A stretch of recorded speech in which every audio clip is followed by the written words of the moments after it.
नमस्कार, जय श्री राम और बहुत बहुत स्वागत है आप सभी का मेरे इस YouTube चैनल पे। आज के इस वीडियो में हम जानेंगे कि क्या वास्तव में पृथ्वी जो है वह शेषनाग के फनों पर टिकी हुई है या फिर कोई दूसरा कोई आधार है पृथ्वी के अंतरिक्ष में स्थित होने का। आप सभी ने सुना होगा सनातन धर्म में सभी की पृथ्वी शेषनाग के फनों पर टिकी हुई है। और बहुत जो नास्तिक विचारधारा के लोग होते हैं या फिर और भी जो बहुत होते हैं जो हमारे सिद्धांतों का सिर्फ मजाक बनाने का काम समझते हैं, वह सभी इसका मजाक बनाते हैं कि कैसे सनातन धर्म में एक फिलॉसफी है कि जो पृथ्वी है वह एक सर्प के फन पर टिकी हुई है। वास्तव में शेषनाग है क्या? वास्तविकता यही है कि हम सभी अपने धर्म ग्रंथों को नहीं पढ़ पाते हैं। इस कारण से हमारे मन में बहुत सारी दुविधाएं, बहुत सारी शंकाएं और बहुत सारे गलत धारणाएं बन चुकी हैं। गीता के 10वें अध्याय में भगवान अपने दिव्य विभूतियों के बारे में बताते हुए कहते हैं, अनंतश्चास्मि नागानाम सर्पानाम अश्मि वासुकी।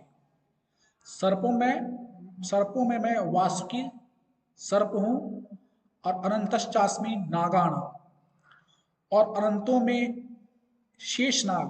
अनंत मतलब कि जिस अनंत शक्ति के द्वारा, जिस वैष्णवी शक्ति के द्वारा संपूर्ण ब्रह्मांड धारण किया जाता है, संपूर्ण ब्रह्मांड टिका हुआ है अंतरिक्ष में, वह मैं हूं। अर्थात भगवान अपने अंत स्वरूप, जिसको अनंत कहा जाता है, उसके द्वारा संपूर्ण ब्रह्मांड में जितने भी आकाशीय पिंड हैं उन सबको अंतरिक्ष में वह धारण करते हैं और सभी उसी आकर्षण शक्ति के आधार पर पूरे आसमान में टिके हुए हैं। महर्षि वेद व्यास द्वारा लिखित जो श्रीमद् भागवत महापुराण है, उसमें अनंत शेषनाग का जो वास्तविक स्वरूप है उसका वर्णन किया गया है कि इस पृथ्वी से 30,000 योजन की दूरी पर परमात्मा की वह वैष्णवी शक्ति है, जिसके आधार पर यह संपूर्ण सूर्य, चंद्रमा, पृथ्वी और भूअर लोक के जो भी अन्य आकाशीय पिंड है वह और पूरा ब्रह्मांड जो है उसी के आधार पर टिका हुआ है। इस पृथ्वी से 30,000 योजन अर्थात एक योजन में लगभग 12 किलोमीटर होते हैं। तो इस प्रकार से हम मान लें कि 3,60,000 किलोमीटर दूरी पर, जो लगभग यह जो दूरी है वह चंद्रमा की भी दूरी है। अर्थात चंद्रमा की दूरी या पृथ्वी की जो दूरी जो है वह इसी अनंत शक्ति के आधार पर टिकी हुई है। वास्तव में यह वेदों में और अन्य पुराणों में भी इसका वर्णन किया गया है, जो कथा के रूप में वर्णन किया गया है। अब सबसे बड़ा झोल यहीं पर होता है, हम लोग उन कथाओं को साधारण समझते हैं, उनको सही से पढ़ नहीं पाते हैं, उनको डिकोड नहीं कर पाते हैं और हम कुछ अलग गलत धारणाएं बना लेते हैं, या तो हम उस पर चर्चा कर नहीं पाते या करने के लायक भी नहीं होते हैं। तो इस कारण से जो शेषनाग का जो स्वरूप जो है उस पर हम लोग गलत धारणा बना लेते हैं। पृथ्वी और इस संसार में, इस ब्रह्मांड में जितने भी शक्तियां हैं वो अगर आकाशीय पिंड के रूप में भी अगर है तो उसके कुछ अधिष्ठाता देवता होते हैं। या सारा विश्व जो है, पूरा जो सृष्टि जो है वह देवताओं के अधीन है। जो सूर्य, जो आग का गोला हम लोग देखते हैं, वह सूर्य देवता का एक अधिभौतिक स्वरूप है, जो हमको एक बहुत बड़े आग के गोले के रूप में सुबह में पूरब से उगते हुए और शाम में पश्चिम में डूबते हुए दिखाई देता है। उसी प्रकार से चंद्रमा और अन्य ग्रह भी दिखाई देते हैं, परंतु वास्तव में इनके जो अधिष्ठाता देवता हैं वह एक देव स्वरूप में, और देवताओं का जो स्वरूप जो होता है काफी दिव्य होता है, उस प्रकार से होते हैं। जो अनंत शेषनाग जिसके आधार पर पृथ्वी अपने दूरी पर टिकी हुई है, वह भी एक अदृश्य परमात्मा की शक्ति है, जो आकर्षण शक्ति है। सिर्फ पृथ्वी ही नहीं, अपितु इस ब्रह्मांड में जितने भी आकाशीय पिंड हैं वे, उसके बाद पानी का जो, पानी जहां पर स्थित है, जिन जगहों पर पृथ्वी में, जहां पे महासागर है, जहां पे पहाड़ है, जहां पे मैदानी इलाके हैं, जहां पे पठार है, और जहां जिस पृथ्वी की जिस वायुमंडल के जिस भाग में हवा है, या फिर हवा की सघनता या विरलता है, वह सब डिपेंड करता है इसी आकर्षण शक्ति यानी कि शेष नाग पर। शेष का अर्थ होता है खाली, और नाग का अर्थ होता है कि आकर्षण शक्ति। अब इसी को हम लोग समझ नहीं पाते हैं और अलग अलग विचारधारा बन जाती है। कह रहे तो बहुत सारे ऐसे मीम्स बन दिखते हैं कि कोई चंद्रमा पर बैठा हुआ, कोई अंतरिक्ष में अंतरिक्ष यात्री है, और वह तो कह रहे तो यहाँ पर तो कोई शेषनाग दिखाई नहीं दे रहा है। लेकिन वास्तव में वह, उसका जो स्वरूप जो है, वह इस अनंत आकाश में, जैसे हम जब कोई अंतरिक्ष यात्री जब अंतरिक्ष में जाते हैं तो वहां पे आकाश जो है वह दिखाई देता है बिल्कुल काला, और हमारे पृथ्वी के मंडल में जो जो आसमानी रंग जो है, उसके कारण से जो नीला रंग जो है, उसका जो स्कैटरिंग होता है, प्रकीर्णन होता है, उस कारण से हमारा जो आसमान दिखाई देता है वह दिखाई देता है नीला। लेकिन वास्तव में यह अंतरिक्ष में दिखाई देता है काला, और काला जो रंग जो है, जो काला रंग जो है, वही इस शेष नाग का स्वरूप को दर्शाता है। उस अनंत आकाश में कुछ भी दृष्टिगोचर नहीं होता है, सिर्फ काले रंग के। बाकी जितने भी पिंड जो हैं अंतरिक्ष में, वह सुदूर सूर्य के प्रकाश से या फिर किसी परिवर्तित प्रकाश से प्रकाशित होकर के दृष्टिगोचर होते हैं।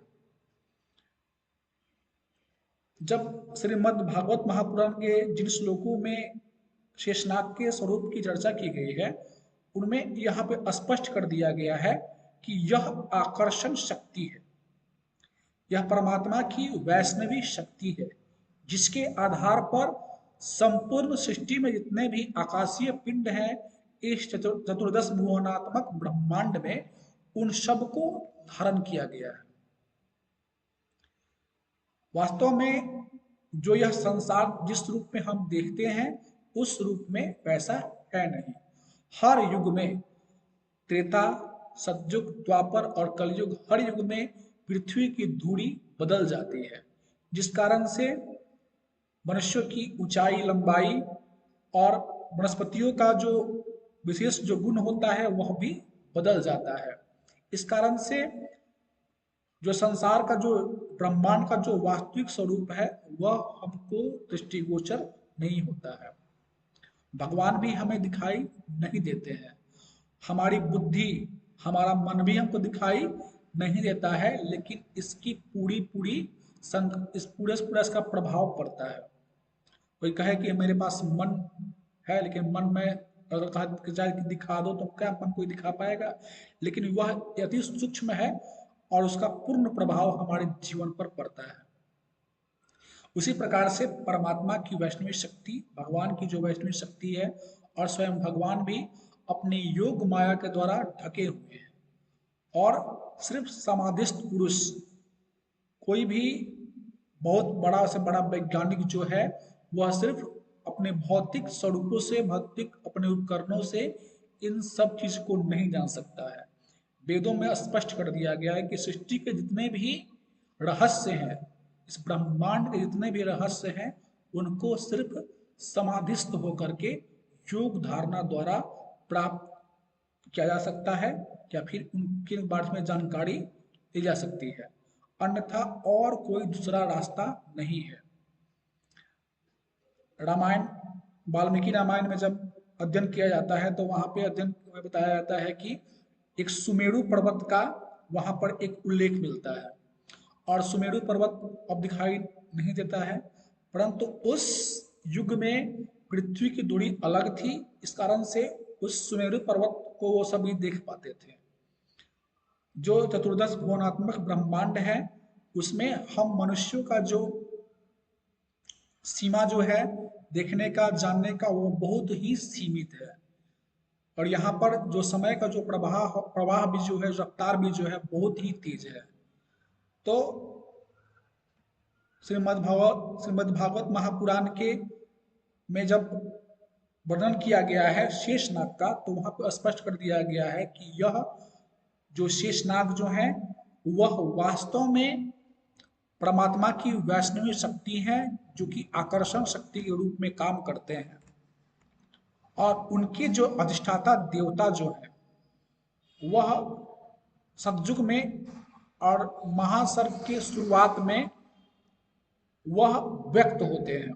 जैसे कि जब महासर्ग की शुरुआत होती है तो परमात्मा स्वयं पहले अपने आप को 5 रूपों में व्यक्त करते हैं, ब्रह्मा, विष्णु, महेश और गणपति और शक्ति के रूप में। उसके बाद जो अन्य जो सृष्टि के जो अधिकारी जो हैं, जैसे कि सूर्य, चंद्रमा, वायु, अग्नि, वरुण, उसी प्रकार से जो शेष नाग जो हैं वह भी व्यक्त होते हैं इस ऋषि के द्वारा और ऋषि पत्नी के द्वारा। तो वहां भी जो कश्यप ऋषि का जो वर्णन आता है तो उस प्रकार से शेषनाग वहां पे व्यक्त होते हैं। तो उनका जो वास्तविक जो स्वरूप जो है हमको दिखाई देता है वह अधिभौतिक स्वरूप से एक बहुत बड़े अनंत फन वाले नाग के रूप में दिखाया जाता है। जो महाविष्णु परमात्मा विष्णु का जो स्वरूप है, जो वो शेष शैया पर विश्राम करते हैं, उसका वास्तविक अर्थ यही है कि जो परमात्मा की वैष्णवी शक्ति है उसी को आधार बनाकर परमात्मा भी अपने उदासीन अवस्था में रहते हैं। भगवान का जो शैया स्वरूप जो है वह इसी बात का द्योतक है कि परमात्मा उदासीन रहते हैं, क्योंकि भगवान श्री कृष्ण गीता में वहां पर स्पष्ट कर देते हैं कि उदासीनम उदासीनम असक्तम तेसु तेसु कर्मसु, मैं उदासीन स्वरूप से सभी कर्मों में बिना आसक्ति किए हुए इस संसार का सृजन, पालन और संहार और जो भी सृष्टि के जो कार्य होते हैं उनको मैं करता रहता हूँ। तो यहाँ पे यह स्पष्ट हो जाता है कि शेषनाग कोई नाग नहीं है, वह एक वैष्णव शक्ति है, आकर्षण शक्ति है, जिसके आधार पर यह पूरा जो ब्रह्मांड है टिका हुआ है। और ब्रह्मांड में जितने भी आकाशीय पिंड हैं वो उनका एक निश्चित उनका एक स्थान है और वो उसी स्थान से होकर के अपना घूर्णन करते हैं, परिक्रमण करते हैं। तो आशा करता हूं कि आपको यह जानकारी अच्छा लगा होगा। मिलते हैं किसी ऐसे ही महत्वपूर्ण जानकारी को लेकर के, किसी महत्वपूर्ण आध्यात्मिक जानकारी को हम यहाँ पर शास्त्रों द्वारा उसका मैं व्याख्या करूंगा। और हाँ, वेदों में भी इसका निरूपण किया गया है और उन मंत्रों को समझ पाना काफी कठिन है।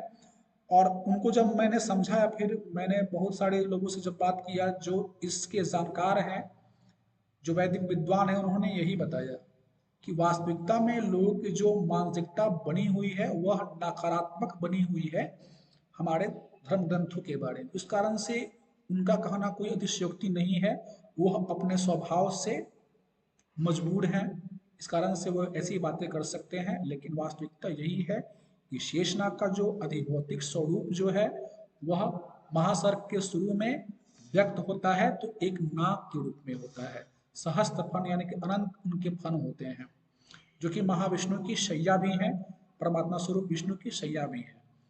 और उन्हीं के आधार पे वे अधिभौतिक स्वरूप से अधिष्ठाता देवता हैं इस आकर्षण शक्ति के। और वही भगवान के सहायक रूप में, उनके भाई के रूप में त्रेता में लक्ष्मण जी के रूप में, द्वापर में बलराम जी के रूप में और कलयुग में स्वामी रामानुजाचार्य के रूप में वो प्रकट होते हैं, अवतार लेते हैं। उनको जीवाचार्य भी कहा जाता है। तो वास्तव में वह अधिदैविक स्वरूप से एक देवता है, आध्यात्मिक स्वरूप से स्वयं परमात्मा की वैष्णव शक्ति है और अधिभौतिक स्वरूप से वह एक आकर्षण शक्ति है। जो सबको दिखाई नहीं देते हैं। इस कारण से लोग इन रहस्यों को नहीं जानते हैं और तरह तरह की बातें करते हैं। तो मिलते हैं किसी अगले वीडियो में, जिसमें हम किसी महत्वपूर्ण आध्यात्मिक जानकारी को आपके समय में सामने में रखूंगा, उसको उसका व्याख्या करूंगा। तब तक के लिए मिलते हैं अगले वीडियो में। जय श्री राम, नमस्कार।